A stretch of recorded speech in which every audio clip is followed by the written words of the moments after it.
کیا ہے؟ ہم نے عرض کیا کہ گدھے ہیں جو ہمارے ہاتھ لگے تھے۔ اب آپ بتائیے، صحابہ اکرام گدھے کا گوشت پکا رہے تھے خیبر سے پہلے، ابھی خیبر فتح نہیں ہوا، خیبر فتح ہونے سے پہلے صحابہ اکرام گدھے کا گوشت پکا رہے تھے۔ اگر خیبر سے پہلے گدھا حلال تھا تو گدھا حرام تھا۔ اگر خیبر سے پہلے گدھا حرام تھا، سنو انجینئر علی مرزا، ذرا غور سے سنو، ابھی تمہیں امام اعظم ابو حنیفہ رحمہ اللہ کی بلاغت سمجھاتا ہوں کہ امام اعظم نے کیوں کہا ہے کہ گھوڑا حرام ہے۔ اور صرف امام اعظم نے نہیں کہا ہے، امام مالک رحمہ اللہ نے بھی گھوڑے کو مکروہ تحریمی لکھا ہے۔ امام مالک رحمہ اللہ کی آپ پڑھ لیجئے المدونۃ الکبریٰ، جو ان کی فقہ کی کتاب ہے، آپ فرماتے ہیں کہ گھوڑے کا گوشت مکروہ تحریمی یعنی حرام کے قریب تر ہے، اور یہی امام اعظم ابو حنیفہ کا فتویٰ ہے۔ بعد کے لوگوں نے جو فتوے دیے وہ ان کے کھاتے ڈالیں گے۔ امام اعظم رحمہ اللہ کا مسلک یہی تھا کہ گھوڑا حرام ہے، جیسے کہ قدوری شریف جلد سوم میں موجود ہے میرے پاس، قدوری شریف جلد سوم میں آپ کا یہی فتویٰ نقل کیا گیا ہے۔ بعد کے لوگوں نے جو باتیں لکھی وہ جانے، لیکن امام اعظم ابو حنیفہ رحمہ اللہ کا مسلک یہی تھا کہ آپ گھوڑے کو مکروہ تحریمی کہتے تھے، اور اس میں آپ منفرد نہیں ہیں۔ امام مالک رحمہ اللہ کا بھی یہی موقف ہے کہ گھوڑا کا گوشت حرام ہے، مکروہ تحریمی ہے یعنی حرام ہے۔ حضور والا انجینئر مرزا صاحب، تھوڑی عقل پکڑو، تھوڑی شرم کرو، تم نے کیسے فقہ حنفی کو بدنام کرنے، تم نے یہ کیوں نہیں بتایا کہ امام مالک بھی گھوڑے کے گوشت کو حرام کہتے ہیں؟ تم پھنس جاتے ہیں نا، پھر تمہیں تو پیچھے سے سپورٹ ہو رہی ہے، تو وہ تمہیں سپورٹ کیسے کریں گے پھر جب تم امام مالک کو بھی کہہ دو گے؟ تو امام مالک علیہ رحمہ بھی گھوڑے کے گوشت کو حرام کہتے ہیں حضور والا۔ یہ صرف امام ابو حنیفہ کا مسلک نہیں ہے، امام مالک کا مسلک بھی یہی ہے۔ قدوری شریف جلد سوم میں یہ بھی نقل ہے، آپ کا قول امام ابو حنیفہ کے ساتھ نقل کیا گیا ہے رحمہ اللہ۔ تو یہ جھوٹی باتیں نہیں کیا کرو کہ امام ابو حنیفہ منفرد نہیں ہے، امام مالک بھی گھوڑے کے گوشت کو مکروہ تحریمی کہتے ہیں، اور ان کی دلیل میں ابھی پیش کروں گا انشاءاللہ۔ ایک آدمی نے حدیث آدھی پڑھ لی، ایک آدمی نے حدیث پوری پڑھ لی، تو کون صحیح ہوگا؟ جو پوری حدیث جانتا ہے۔ آدھی حدیث جاننے والا تو آدھا علم رکھتا ہے بھائی، اور آدھا علم تو جھوٹ سے بھی خطرناک ہے، انسان کو گمراہ کن بنا دیتا ہے۔ تو اب آپ مجھے بتائیے گا، گھوڑا جو ہے خیبر سے پہلے حلال تھا تو صحابہ کیوں پکا رہے ہیں؟ کیوں پکا رہے ہیں صحابہ؟ خیبر سے پہلے کی حدیث ہے یہ، مسند احمد 17926، مسند احمد یہ مسند احمد 17926۔ تو اب آپ مجھے یہ بتائیے کہ پالتو گدھوں کا گوشت پھر کیوں پکا رہے تھے؟ پھر آپ سے نے پوچھا کہ جنگلی یا پالتو، یعنی جو گدھے کا گوشت پکا رہے وہ جنگلی تھے یا پالتو؟ ہم نے عرض کیا پالتو گدھوں کا گوشت ہے، تو نبی صلی اللہ علیہ وسلم نے فرمایا ہانڈیاں الٹا دو، یعنی خیبر کے موقع میں آپ نے گدھے کے گوشت سے منع کیا ہے۔ اگر گدھا پہلے ہی حرام ہوتا تو صحابہ اکرام رضی اللہ عنہ گدھے کا گوشت کیوں بنا رہے ہیں بھائی؟ تو پھر مرزا صاحب اگر پہلی باتوں پہ عمل کرتے ہیں تو پھر مرزا صاحب گدھے کا گوشت بھی کھائیں، متا بھی کریں، کھچر کا گوشت بھی کھائیں، کیونکہ کھچر بھی جو ہے وہ خیبر سے پہلے حلال تھا۔ خیبر سے پہلے، خیبر فتح ہونے سے پہلے کھچر کا گوشت بھی حلال تھا، تو انجینئر صاحب کھچر کا گوشت بھی کھائیں، سمجھے؟ اور وہ جو حدیث آپ بتاتے ہیں نا بخاری مسلم کی کہ آپ کے سامنے گدھے کا گوشت بھی پیش کیا گیا، تو آپ نے کہا نہیں یہ اچھا نہیں ہے، یہ میں نہیں کھانا چاہتا۔ اسی طرح آپ صلی اللہ علیہ وسلم کے سامنے گو بھی گوشت پیش کیا گیا تھا، کیا گو حرام ہے؟ نہیں، یہ عرب کا ایک جانور ہوتا ہے، تو یہ حرام تو نہیں ہے، لیکن آپ صلی اللہ علیہ وسلم نے منع فرما دیا خالد بن ولید تعالیٰ کو کہ مجھے پسند نہیں ہے، اگر تم کھانا چاہو تو کھاؤ، میں نہیں پسند کرتا گو کے گوشت کو، تو کیا وہ حرام ہو گیا ہے؟ تو اسی طرح سے خیبر سے پہلے کا وہ واقعہ ہے جو آپ سے فرماتے نہیں یہ نہیں، گھوڑے کا گوشت پیش کیا گیا تو آپ نے کھا لیا تھا، یہ خیبر سے پہلے کا واقعہ ہے۔ بہت سی چیزیں ایسی ہیں جو آہستہ آہستہ بدلتی گئیں دین میں۔ یاد رکھیے گا، جب نبی رحمت صلی اللہ علیہ وسلم سے دو حکم آ جاتے ہیں تو ہمیشہ بعد والے حکم پہ ہمیشہ بعد والے حکم پر عمل کیا جاتا ہے، ہمیشہ بعد والے حکم پر عمل کیا جاتا ہے، کیونکہ وہ آپ کا آخری فیصلہ ہوتا ہے کسی بھی مسئلے کے بارے میں، اسلام کا آخری جو ہے فیصلہ ہوتا ہے۔ مثال کے طور پہ پہلے صحابہ اکرام نماز میں باتیں بھی کرتے تھے، پھر آپ نے منع کر دیا، سلام کرو تو جواب بھی دیتے تھے، آپ نے منع کر دیا۔ بہت سی ایسی چیزیں ہیں جو آہستہ آہستہ تبدیل ہوتی گئیں، آپ بتاتے گئے، دین آہستہ آہستہ پھیلتا ہے۔ تو کیا آپ آج بھی باتیں کریں گے نماز میں؟ آپ کا برابر والا کیا اور بھائی کیا حال چال ہے مرزا صاحب، بچے ٹھیک ہیں؟ تو مرزا صاحب باتیں کریں گے اس سے؟ ذرا جواب دیں مرزا صاحب، نہیں کریں گے، کہنے ہمارے نبی نے منع کیا، وہ حدیث دکھائے نہیں، صحابہ تو باتیں کرتے تھے. ارے تو وہ پہلے کا حکم تھا، جب پہلے کے حکم پہ بعد کا حکم آ جاتا ہے تو پہلے کا حکم منسوخ ہو جاتا ہے. جبھی تو حضرت علی رضی اللہ عنہ کہتے تھے کہ جسے ناسخ اور منسوخ کا علم نہیں آتا اس کو اپنا امام مت بناؤ، اسے اپنا رہبر مت بناؤ. جسے ناسخ اور منسوخ کا علم نہیں آتا کیوں نہیں بناؤ؟ کیونکہ وہ خود بھی گمراہ ہوگا، تمہیں بھی گمراہی کی وادیوں میں ڈھکیل دے گا. یہ حضرت علی کا فرمان ہے. ہاں تو پھر اب اس بارے میں کیا کہیں گے مرزا صاحب؟ بتائیں گے مرزا صاحب کیا کہیں گے آپ اس بارے میں؟ کھچر کا گوشت بھی خیبر سے پہلے جو ہے وہ کیا تھا؟ خیبر سے پہلے، خیبر فتح ہونے سے پہلے کھچر کا گوشت بھی جائز تھا، درندوں کا گوشت بھی جائز تھا، اور جو پنجے سے شکار کرتے ان جانوروں کا گوشت بھی جائز تھا. مسند احمد میں سب موجود ہے، میں نے بتایا. تو پھر مرزا صاحب کھائیں گے ہیں؟ مسند احمد حدیث نمبر 2974 اور اس کے علاوہ مسند احمد 17889 اور 1792 ان تمام میں موجود ہے کہ خیبر سے پہلے صحابہ کرام یہ عمل کر رہے تھے، آپ نے منع فرمایا پھر خیبر کے موقع پہ. تو کیا مرزا صاحب گدھے کا گوشت کھائیں گے، کھچر کا گوشت کھائیں گے؟ مرزا صاحب ذرا بتائیں.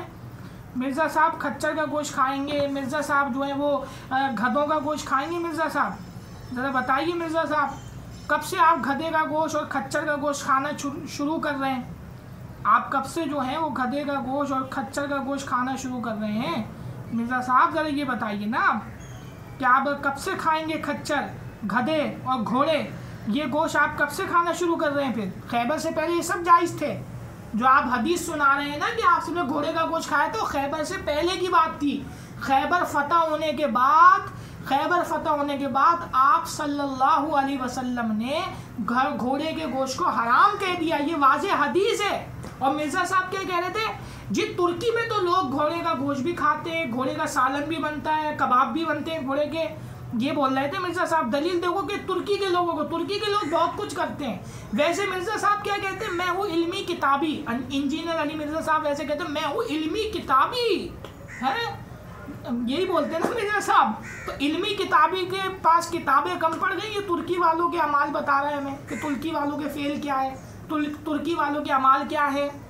ترکی والے بھی بہت کچھ کرتے ہیں مرزا صاحب. کبھی ہو سکے تو ذرا ان کے بارے میں تحقیق کیجیے گا، ہسٹری پڑھیے گا. ابھی بھی جو کچھ ہو رہا ہے حال ہی میں، ترکی والے بھی بہت کچھ کرتے ہیں. میں کیا بتاؤں، اب آپ کو پتہ ہی ہے، آپ تو دنیا دار آدمی ہیں، ساری زندگی دنیا میں گزار دی آپ نے. اب آپ نے کہا چلو ریٹائر ہو گئے وہاں سے ادارے سے، چلو اب یار کوئی کرنا تو ہے، خالی بیٹھے ہیں تو کچھ کریں. تو آپ نے یہ شروع کر دیا چلو اس لائن میں جو ہے ٹانگ اڑا دو، اس فیلڈ میں یہی کر لو. کیوں بھائی؟ جب بھی آپ ہمیشہ منہ کی کھاتے ہیں مرزا صاحب، تو کیا آپ کو ایک حدیث پتہ ہوتی ہے دوسری پتہ نہیں ہوتی، اس لیے آپ منہ کی کھاتے ہیں. آپ کو پتہ ہی امام اعظم کی کیا دلیل ہے؟ آپ ہنس کے مذاق بنا رہے تھے کہ بھائی اگر گھوڑے کا گوشت حرام ہوتا، اگر میں حدیث دکھا دوں آپ کو صحیح، پھر کیا کریں گے آپ کہ گھوڑے کا گوشت حرام ہے؟ تو آپ کیا کہیں گے؟ پھر گویا آپ صلی اللہ علیہ وسلم کی حدیث پہ آپ ہنس رہے تھے. ارے آپ نے آدھی حدیث پڑھی ہے، پوری حدیث پتہ ہے آپ کو کیا ہے پوری حدیث؟ میں بتاؤں آپ کو؟ ابھی بتاتا ہوں انشاءاللہ. میں دلیل دوں گا امام اعظم کی دلیل کیا ہے، ابھی بتاتا ہوں انشاءاللہ. اب آپ جو کہ ترکی والے تو ارے ترکی والے ہمارے لیے دلیل تھوڑی ہیں. ترکی والے تو بہت کچھ کر رہے ہیں، اس میں کہا جائے. اب ان باتوں میں جانا نہیں چاہتا کہ کیا ہو رہا ہے. پھر آپ بھی وہی ڈریسنگ کرائیں گے اپنی بچیوں کو، اپنی بیوی کو کرائیں گے آپ جو ترکی کی کرتی ہیں عورتیں. کیا کریں، بس کیا بولیں ایسے لوگوں کو. اب کتاب و سنت کہاں گئی؟ بھاڑ میں چلی گئی مرزا صاحب. کتاب و سنت کیا کچرے کے ڈبے میں ڈال دی آپ نے؟ جو اب آپ یہ کہہ رہے ہیں کہ جو ہے بھائی ترکی والے تو کھاتے. ارے ترکی والے کیا، کوئی ہمارے لیے دلیل تھوڑی ہے. ہمارے لیے دلیل کون ہے؟ اطیع اللہ و اطیع رسول اللہ. اللہ اور اس کے رسول صلی اللہ علیہ وسلم ہمارے لیے دلیل ہے. بس کتاب و سنت دلیل ہے ہمارے لیے مرزا صاحب. آپ نے کب سے ترکی والوں کو دلیل بنانا شروع کر دیا؟ وہ کھاتے ہیں. جب ہم آپ سے کہتے ہیں کہ عرب والے جو ہے 20 رکعت تراویح پڑھتے ہیں تو آپ کیا کہتے ہیں؟ آپ کہتے ہیں وہ دلیل تھوڑی، ہماری تو کتاب و سنت دلیل ہے. ہاں تو کتاب و سنت میں بھی 20 رکعت حدیث تو ملتی ہیں. حضرت علی تعالیٰ عنہ نے اپنے دور میں 20 رکعت تراویح پڑھائی، حدیث موجود ہے، واضح حدیث موجود ہے. حضرت عمر نے پڑھائی، 20 رکعت پڑھانے کا حکم دیا. ہاں ابن قابل تعالیٰ عنہ کو پڑھاؤ. اسی طرح جو ہے حضرت وائل یہ جو تھے اپنے حضرت یزید بن رومان تعالیٰ عنہ، حضرت نعمان بن یزید تعالیٰ عنہ، ان کو آپ صلی اللہ علیہ وسلم نے حضرت عمر تعالیٰ نے حکم دیا تھا کہ 20 رکعت تراویح پڑھاؤ. حضرت عمر تعالیٰ نے ان کو حکم دیا تھا. اور یہ موجود ہے حدیث فوائد ابو بکر النساء پوری امام بخاری رحمہ اللہ کے استاد جو مکتبہ شاملہ میں شامل ہے، ان کی کتاب حدیث کی کتاب فوائد ابو بکر النیسابوری علیہ رحمہ، امام بخاری کے استاد ہیں حدیث، ان کی روایت میں موجود ہے کہ حضرت عمر نے حکم دیا تھا یزید بن نعمان تعالیٰ عنہ کو کہ آپ جو ہے 20 رکعت تراویح پڑھائیں، اور یہ بالکل صحیح حدیث ہے، مکتبہ شاملہ میں بھی موجود ہے یہ. تو خیر وہ تو خیر حدیث ہمارے پاس موجود ہے الحمدللہ، پوری حدیثیں ہمارے پاس بڑی پڑھی ہیں 20 رکعت تراویح پہ، پورے دلائل ہیں ہمارے پاس. تو خیر پھر بھی جب ہم یہ بات کہتے ہیں تو مرزا صاحب کیا کہتے ہیں کہ بھائی وہ ہمارے لیے دلیل تھوڑی ہے، ہماری تو کتاب و سنت دلیل. تو یہاں پہ کیا ہوا، جب خود پھنسے تو کتاب و سنت چھوڑ دیا. اب آئیے ہم آپ کو حدیث بتاتے ہیں، ہم آپ کو بتاتے ہیں حدیث کہ امام اعظم ابو حنیفہ رحمہ اللہ و تعالی جو ہیں وہ کیوں کہتے ہیں کہ گھوڑے کا گوشت حرام ہے. اگر میں اپنی واضح حدیث دکھا دوں تو کیا مرزا صاحب پھر سب سے معافی مانگیں گے؟ مرزا صاحب کو پھر معافی مانگنی پڑے گی. مرزا صاحب آپ کو معافی مانگنی پڑے گی. پھر ظاہری سی بات ہے آپ حضور پاک صلی اللہ علیہ وسلم کی حدیث پہ ہنسے ہوئے. اب میں آپ کو حدیث سنا رہا ہوں، امام اعظم کی واضح دلیل ہے. مسند احمد میں حدیث نمبر ہے 16215، حدیث نمبر ہے 16215، مسند احمد حدیث نمبر 16215. اور پھر یہ حدیث ریپیٹ ہوئی ہے، حدیث نمبر 16216. ایک نمبر ہے مسند احمد میں اس کا 16215، پھر یہ حدیث دوبارہ ریپیٹ ہوئی. اس کے بعد بھی یہ حدیث نقل فرمائی امام احمد بن حنبل علیہ رحمہ امام العربہ نے 16216. مسند احمد ایک نمبر ہے 16215 اور دوسری حدیث ہے مسند احمد کی 16216. یہ دونوں نمبر دے دیے میں نے. تو لہٰذا اس میں حدیث، اب میں حدیث سنا رہا ہوں، سنیے مرزا جی. اب آپ گویا جو ہنسے ہیں وہ کس پہ ہنسے ہیں؟ کیا آپ صلی اللہ علیہ وسلم پہ ہنسے ہیں؟ جب تک پتہ نہ ہو نا تو ایسی چھڑل بازیاں نہیں کرنی چاہیے مرزا صاحب. سنیے حضرت مقدام بن معاذ یقرب رضی اللہ تعالیٰ عنہ سے مروی ہے کہ ایک مرتبہ ہم لوگ گرمی کے موسم میں حضرت خالد بن ولید رضی اللہ تعالیٰ عنہ کے ساتھ کسی غزوہ کے لیے روانہ ہوئے. راستے میں ہمارے ساتھیوں کو گوشت کھانے کا تقاضا ہوا، یعنی گوشت کھانے کی طلب ہوئی. تو انہوں نے مجھ سے میری گھوڑی ذبح کرنے کے لیے مانگی. میں نے انہیں وہ گھوڑی دے دی.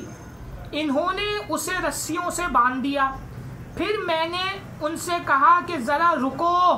دیکھو کیا کہہ رہے ہیں صحابی رسول حضرت مقدام رضی اللہ عنہ فرما رہے ہیں اپنے ساتھیوں سے کہ ذرا رکو، یعنی ان کو بھی وہ اندیشہ تھا، ان کے دماغ میں بھی ایک لچک تھی کہ پتہ نہیں یہ گھوڑے کا گوشت جائز ہے یا نہیں.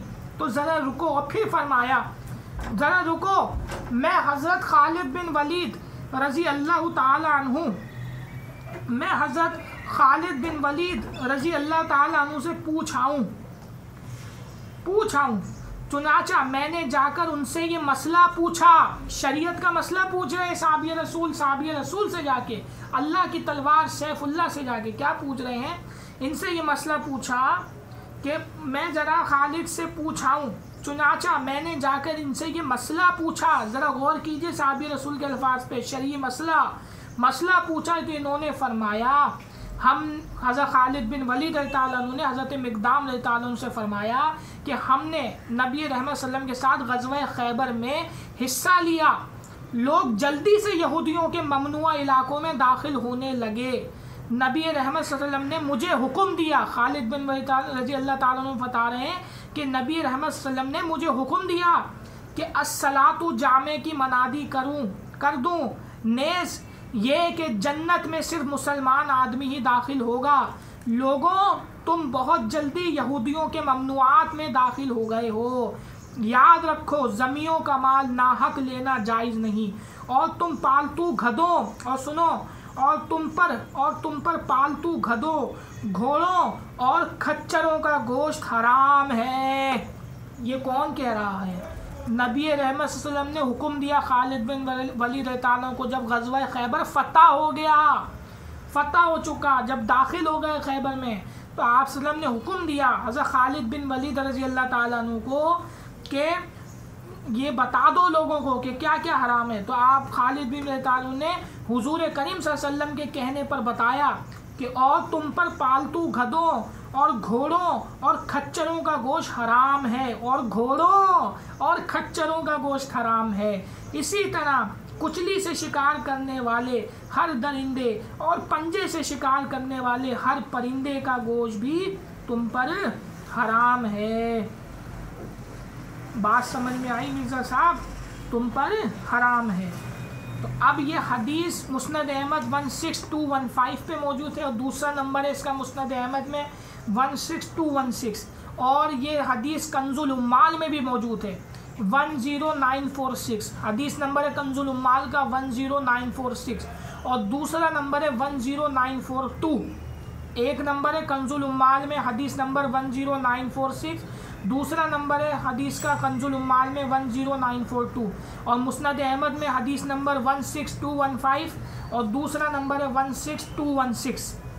اب آپ صلی اللہ علیہ وسلم نے باقاعدہ اعلان کروایا ہے کہ یہ اعلان کرو تاکہ مجمع میں پتہ چل جائے۔ اعلان کب کرایا جاتا ہے؟ کہ جب کوئی غلط فہمی پھیلی ہوئی ہو، جب کوئی غلط بات جو ہے لوگوں کو پتہ ہو اس کو درست کروانا ہو، جب کوئی حکم نافذ کرنا ہو تو اعلان کرایا جاتا ہے۔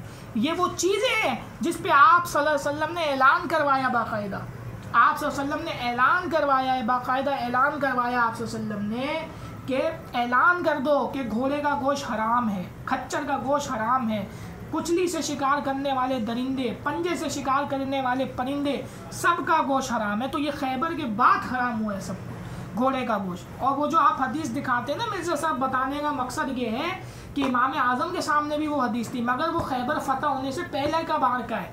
جب خیبر فتح ہو گیا تو آپ نے خود اعلان کروایا کہ خالد رضی اللہ عنہ سے کہ اعلان کر دو کہ گھوڑے کا گوشت حرام ہے۔ اعلان کروایا، باقاعدہ پورا اعلان کرایا کیا کیا حرام ہے۔ آپ تو حضرت خالد بن ولید رضی اللہ عنہ نے حضور کریم صلی اللہ علیہ وسلم کے کہنے پر اعلان کیا۔ اعلان کب کراتے ہیں؟ جب کسی بات کو لوگوں تک پہنچانا ہو، پورے مجمع میں بتانا ہو۔ کیونکہ پہلے گھوڑے کا گوشت کھا چکے تھے صحابہ، پہلے کا خیبر سے پہلے گھوڑے کا گوشت کھایا تھا، تو اب ظاہر سی بات ہے جب تک حلال تھا تو حلال تھا، لیکن جب بعد میں جب خیبر فتح ہو گیا، لوگ ان کے علاقوں میں داخل ہو گئے، تو آپ صلی اللہ علیہ وسلم نے حکم دیا کہ اعلان کر دو تاکہ لوگوں تک یہ علم پہنچ جائے کہ اب حلال نہیں ہے گھوڑے کا گوشت۔ ظاہر سی بات ہے اس وقت حضور صلی اللہ علیہ وسلم نے حرام قرار دے دیا، حکم آیا ہوگا وہی ہوگی اللہ کی طرف سے۔ تو آپ صلی اللہ علیہ وسلم نے خیبر فتح ہونے کے بعد گھوڑے کے گوشت کو حرام قرار دیا ہے۔ میں پھر حدیث نمبر بتا دوں، مسند احمد حدیث نمبر 16215، مسند احمد حدیث نمبر 16216، اور کنز العمال حدیث نمبر 10942، اور دوسرا نمبر ہے 10946 کنز العمال کا، اور مسند احمد کا پھر بتا دوں 16215، اور مسند احمد کا دوسرا نمبر 16216۔ تو حضور والا امام اعظم ابو حنیفہ رحمہ اللہ کے پاس واضح دلیل موجود ہے، اپنے عمل کی واضح دلیل امام اعظم ابو حنیفہ رحمۃ اللہ علیہ کے پاس موجود ہے۔ اس حدیث کی بنیاد پہ جس میں حکم واضح ہے، اس حدیث کی بنیاد پہ امام اعظم ابو حنیفہ امام الاربعہ، مشائخ فقہا، امام العلماء، امام الاربعہ، امام العظم امام ابو حنیفہ رحمہ اللہ نے یہ مسلک اختیار کیا کہ گھوڑے کا گوشت حرام ہے، کیونکہ نبی رحمت صلی اللہ علیہ وسلم کی واضح حدیث موجود ہے، آپ کا فرمان موجود ہے۔ اور مرزا صاحب کیا کہتے ہیں کہ فقہ حنفی تو حدیث نہیں لیتی۔ مرزا صاحب فقہ حنفی تو حدیث لیتی ہے، مگر مسئلہ یہ ہے کہ آپ کا علم ادھورا ہے، آپ کو اس کی خبر نہیں، کیونکہ آپ جو ہیں وہ نہ 3 میں نہ 4 میں، سمجھ لیں بات کو، بیچ کے آدمی ہے، یہ پڑھا ہے وہ پڑھا نہیں، تو کیسے پتہ چلے گا بھائی؟ سیدھی سی بات ہے۔ اور یہی حدیث امام مالک کی بھی دلیل ہے رحمہ اللہ، امام مالک رحمۃ اللہ علیہ کی بھی یہی دلیل ہے کہ گھوڑے کا گوشت حرام ہے، کیونکہ یہ واضح حدیث موجود ہے۔ جب تک حلال تھا تب تک آپ وسلم کھاتے تھے، حرام ہو گیا تو پھر آپ وسلم نے اس کا باقاعدہ اعلان کرا دیا۔ ظاہر سے ایک غلط فہمی لوگوں میں پھیلی ہوئی تھی کہ ابھی ہم نے گھوڑے کا گوشت کھایا تو آگے بھی لوگ اس کو حلال نہ سمجھے، تو جب حرام کا حکم آیا تو آپ وسلم نے اس کو حرام قرار دے دیا۔ تو یہ جو کھانے کا واقعہ ہے گھوڑے کا گوشت، وہ خیبر سے پہلے کا ہے، جب فتح نہیں ہوا تھا، لیکن جب صحابہ اکرام خیبر میں داخل ہو گئے، فتح ہو گئے جب خیبر، تو آپ صلی اللہ علیہ وسلم نے گھوڑے کے گوشت کو حرام قرار دے دیا تھا۔ اس ہی کی وجہ سے امام اعظم ابو حنیفہ رحمہ اللہ فرماتے ہیں کہ گھوڑے کا گوشت حرام حرام ہے، جیسے میں نے حدیثیں بھی آپ کے سامنے واضح بیان کر دی. پھر بھی پتہ نہیں مرزا صاحب کو کیوں آگ لگتی ہے فقہ حنفی سے. لیکن ایک بات آج ثابت ہو گئی کہ مرزا صاحب جب پھنستے ہیں تو کتاب و سنت کو چھوڑ کے ترکی کی طرف بھاگ جاتے ہیں، تو ترکی کے لوگوں کی طرف چلے جاتے ہیں. ترکی کے لوگ تو داڑھی بھی نہیں رکھتے حضور والا، بہت کچھ نہیں کرتے، ہے نا. اور جب وہ بادشاہ کے قاصد آپ صلی اللہ علیہ وسلم کے پاس آئے تھے، کیسر و کسریٰ کے بادشاہ کے قاصد جو روایات میں موجود ہیں، تو آپ صلی اللہ علیہ وسلم نے ان کی طرف دیکھا نہیں تھا. تو وہ کہا کیوں نہیں دیکھ رہے ہیں؟ میں تو رسول اللہ آپ کو ان کی داڑھی نہیں تھی. آپ صلی اللہ علیہ وسلم اس کی طرف دیکھنا گوارا نہیں کرتے جس کی داڑھی نہ ہو حضور والا. تو آپ صلی اللہ علیہ وسلم نے ان کی طرف دیکھا، منہ پھیر لیا. تو کیسر و کسریٰ کے جو قاصد تھے وہ کہنے لگے کہ آپ نے کیا خطا کی؟ تو آپ نے فرمایا میرے رب نے حکم دیا داڑیاں بڑھاؤ مونچھیں کٹواؤ. تو انہوں نے کہا کہ ہمارے بادشاہ نے حکم دیا کہ مونچھیں بڑھاؤ داڑیاں کٹاؤ. کہا نہیں، میرے رب نے حکم دیا، آپ سے نے فرمایا کہ داڑیاں بڑھاؤ اور مونچھیں کٹواؤ، منافقوں کی یہودیوں کی مخالفت کرو، داڑیاں بڑھاؤ. آپ سے نے ان کی طرف دیکھنا گوارا نہیں کیا جن کی جو ہے داڑھی نہیں تھی حضور والا. کیسر و کسریٰ کے قاصد جو پہلی دفعہ آئے تھے صرف اس وجہ سے. تو پتہ چلے آپ کو حضور والا. تو ترکی میں تو بہت سے لوگوں کی داڑھی نہیں ہے، پہ آپ ان کو بھی فالو کریں، ساری چیزوں میں فالو کریں نا ترکی کو. ترکی کوئی دلیل تھوڑی ہے. ترکی اگر دلیل ہوتا تو پھر یہاں پہ پتہ نہیں کیا کیا ہوتا، پھر یہاں پہ کیا کیا ہوتا. تو کتاب و سنت دلیل ہے. آپ تو بولتے رہتے علمی کتابی علمی کتابی. اب کیا ہوا؟ علم بھی اڑ گیا مرزا جی کا، کتابیں بھی اڑ گئیں. کہاں چلی گئیں؟ امام اعظم پہ جب یہ بندہ اپنی غلاظت نکالتا ہے نا، اگلتا ہے غلاظت، تو یہ کتاب و سنت کو بھی درکنار کر دیتا ہے، اس کو اس کا بھی پاس نہیں رہتا. اور بابا امام مالک کا بھی یہی فتویٰ ہے، پڑھ لینا المدونۃ الکبریٰ، کہ گھوڑے کا گوشت حرام ہے. مکروہ تحریمی کہتے ہیں اس چیز کو جو حرام کے قریب تر ہو. سمجھے میرے بھائی؟ یہی فتویٰ امام مالک کا علیہ رحمہ. سمجھ میں آ رہی بات؟ تو یہ حدیث واضح موجود ہے. اب حدیث کو کس نے چھوڑ دیا؟ ویسے الزام لگاتا ہے حنفیوں پہ، اب حدیث کو مرزا صاحب نے حدیث کو چھوڑ دیا، ترکی والوں کو پکڑ لیا. ماشاءاللہ حدیث چھوڑ دی مرزا صاحب نے، علمی کتابی ہو گئے آج سے ترکی والے. تو حدیث واضح موجود ہے. مسند احمد حدیث نمبر 16215 اور دوسرا نمبر 16216، اور کنز العمال 10942 اور دوسرا نمبر 10946. حدیث موجود ہے کہ گھوڑے کا گوشت حرام ہے. آپ صلی اللہ علیہ وسلم نے خالد بن ولید عنہ سے خود اعلان کروایا کہ اعلان کر دو کھچر، گھوڑا، یہ پالتو گدھے، ان سب کا گوشت حرام ہے. تو حضور والا ان سب کا گوشت خیبر فتح ہونے کے بعد آپ صلی اللہ علیہ وسلم نے خود حرام قرار دیا، بلکہ باقاعدہ اعلان کرا دیا تاکہ کسی کے ذہن میں غلط فہمی ہو تو وہ بھی دور ہو جائے. اب کھائیے آپ کباب گھوڑے کے، یعنی اب آپ کھائیے مرزا صاحب حرام کھائیے. اب آپ کہ آپ صلی اللہ علیہ وسلم نے واضح حکم دیا ہے کہ گھوڑے کا گوشت حرام ہے. میں پھر حدیث نمبر دے دیتا ہوں. مسند احمد حدیث نمبر 16215، دوسرا نمبر 16216، تیسرا کنز العمال کا حدیث نمبر 10942 اور دوسرا نمبر کنز العمال کا حدیث نمبر 10946. اب کیا کریں گے حضور والا؟ حدیث میں واضح آ گیا گھوڑے کا گوشت حرام ہے، تو یہی امام العربہ امام اعظم ابو حنیفہ رحمہ اللہ کی دلیل ہے، جو آپ صلی اللہ علیہ وسلم کا واضح فرمان ہے. اور جب حضور کا واضح فرمان آ گیا تو پھر کیسے اس کی مخالفت کی جا سکتی ہے؟ ذرا سوچئے، تھوڑی عقل پکڑیے آپ تھوڑی سی عقل پکڑیے. حضور پاک خود اعلان کروا رہے ہیں باقاعدہ کہ کہہ دو گھوڑے کا گوشت حرام ہے. تو وہ جو کھانے کی روایتیں ملتی ہیں نا گھوڑے کا گوشت، وہ خیبر فتح ہونے سے پہلے کی ہیں، جب تک حلال تھا. جیسے مکہ حلال تھا، جب خیبر فتح ہو گیا، جب خیبر کا مارکا ہو گیا پورا، تو آپ صلی اللہ علیہ وسلم نے خود حرام قرار دے دیا. سمجھ میں آئی بات؟ تو لہٰذا گھوڑے کا گوشت حرام ہے. حدیث میں واضح حکم ہے. میں نے آپ کو بالکل واضح کر کے بتا دی بات کہ یہ امام اعظم ابو حنیفہ کی دلیل ہے، یہی امام مالک رحمہ اللہ کی دلیل ہے. اسی لیے دونوں امام کہتے ہیں کہ گھوڑے کا گوشت حرام ہے. واضح حدیث نمبر میں نے آپ کو دے دی. اور آپ یہ موقع دیکھیے، حضرت مقدام رضی اللہ عنہ کس موقع پہ پوچھ رہے ہیں. جب گھوڑے کو باندھ دیا گیا تھا اور اس کو ذبح کرنے والے تھے، جب پوچھا آپ نے یہ مسئلہ، یعنی آپ کے دماغ میں بھی مسئلہ کھٹک رہا تھا کہ گھوڑے کا گوشت حلال بھی ہے یا نہیں. اور اس موقع پہ خالد بن ولید رضی اللہ عنہ نے شرعی مسئلہ بتایا کہ گھوڑے کا گوشت حرام ہے، شرعی مسئلہ بتایا. تو آپ انداز لگائیے، عین موقع پہ پوچھ رہے ہیں. اور خالد بن ولید رضی اللہ تعالیٰ عنہ جو سیف اللہ کی تلوار ہیں، انہوں نے کیا بتایا کہ گھوڑے کا گوشت تو حرام ہے، مجھ سے خود آپ صلی اللہ علیہ وسلم نے اعلان کروایا تھا. تو شرعی مسئلہ پوچھا، یعنی صحابہ کے دماغ میں بھی کھٹکا تھا کہ پتہ نہیں حرام ہے کہ حلال ہے گھوڑے کا گوشت. جب پوچھا تو خالد بن ولید نے بتا دیا. موقع تو دیکھیے کیسا ہے، شرعی مسئلہ ہم کب پوچھتے ہیں؟ جب ہمیں کوئی چیز پتہ نہ ہو پھر ہم اہل علم سے پوچھتے ہیں. ایسے ان سے پوچھا تو انہوں نے بتا دیا، ایک شرعی مسئلہ بتایا خالد بن ولید رضی اللہ عنہ نے.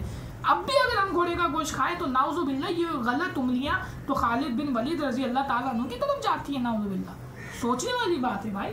خالد بن ولید رضی اللہ عنہ نے یہ شرعی مسئلہ بتایا صحابہ کو کہ حضور نے مجھ سے خود کہا تھا صلی اللہ علیہ وسلم کہ اعلان کر دو کہ گھوڑے کا گوشت جو ہے وہ حرام ہے. تو میں نے اعلان کیا، باقاعدہ لوگوں کو بتایا تاکہ اس وقت بھی کسی کے ذہن میں غلط فہمی ہو تو وہ دور ہو جائے کہ اب حرام ہو چکا ہے. پہلے کھایا تھا نا، اس لیے اعلان کروایا کہ حرام ہو چکا ہے.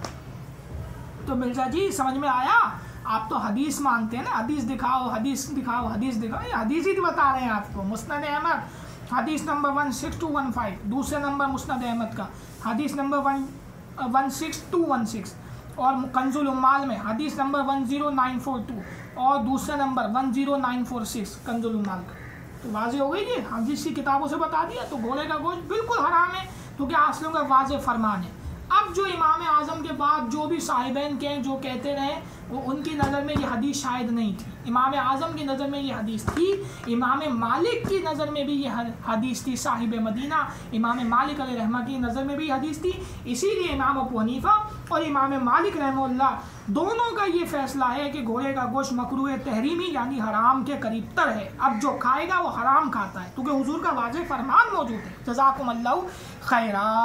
اور ایک بات اور بتاؤں، اگر ابھی بھی کوئی گھوڑے کا گوشت کھانا چاہے تو اس کے پاس کیا دلیل ہے کہ پھر جو ہے درندوں کا گوشت حرام نہیں ہے؟ پھر تو درندوں کا گوشت بھی کھائے کیونکہ حدیث میں ہی تو منع ہے نا، جبھی تو نہیں کھاتے. تو جب وہ منع ہے وہ نہیں کھا رہے تو پھر یہ بھی تو منع ہے، تو پھر یہ بھی نہیں کھاؤ. ظاہر سی بات ہے یہ تو یہودیوں کا طریقہ ہے، اپنی من پسند لے لی اور جو نفس سے ٹکرایا اس کو چھوڑ دیا. تو لہٰذا واضح بات سمجھ لیجیے، درندے نہیں کھانے کا حکم، درندے حرام ہے اس کا حکم بھی حدیث میں ہے. ویسے گھوڑے کے حرام ہونے کا حکم بھی حدیث میں ہے کہ گھوڑے کا گوشت بھی حرام ہے. یہ حدیث میں حکم ہے واضح. مسئلہ واضح میں نے کر دیا، بالکل واضح کر دیا. اب اگر جو انسان گھوڑے کا گوشت کھاتا ہے تو پھر اس کو کہنا پڑے گا کہ بھائی پھر تو جو ہے شیر کا گوشت بھی حلال ہے، پھر تو جو ہے وہ